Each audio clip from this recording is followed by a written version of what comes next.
చెవులు ఎందుకు అట్లా మూసుకున్నావు? చెప్పు. చెవులు కొరికెత్తానా? నీ చెవులు కొరికితావు. నువ్వు చెవులు తీ, నీ చెవులు కొరికేస్తావు. నీ చెవులు మూర్చేందుకు చెవులు తీ కొరికేస్తాను. నీ చెవులు కొరికేస్తావు. ఇప్పుడు నీ చెవులు కొరికేస్తా. నువ్వు చెవులు ఎందుకు మూసుకున్నావు? నీ చెవులు కొరికేస్తా.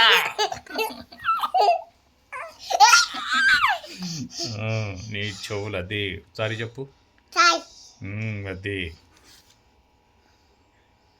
అన్నను కొడతావా? మరి ఎప్పుడైనా అన్నను కొడతావా? చెప్పు, అన్నను కొడతావా? కొడతావా? అన్నను కొడితే నీ చెవులు కొరికెత్తా. కొట్టనను. Very good.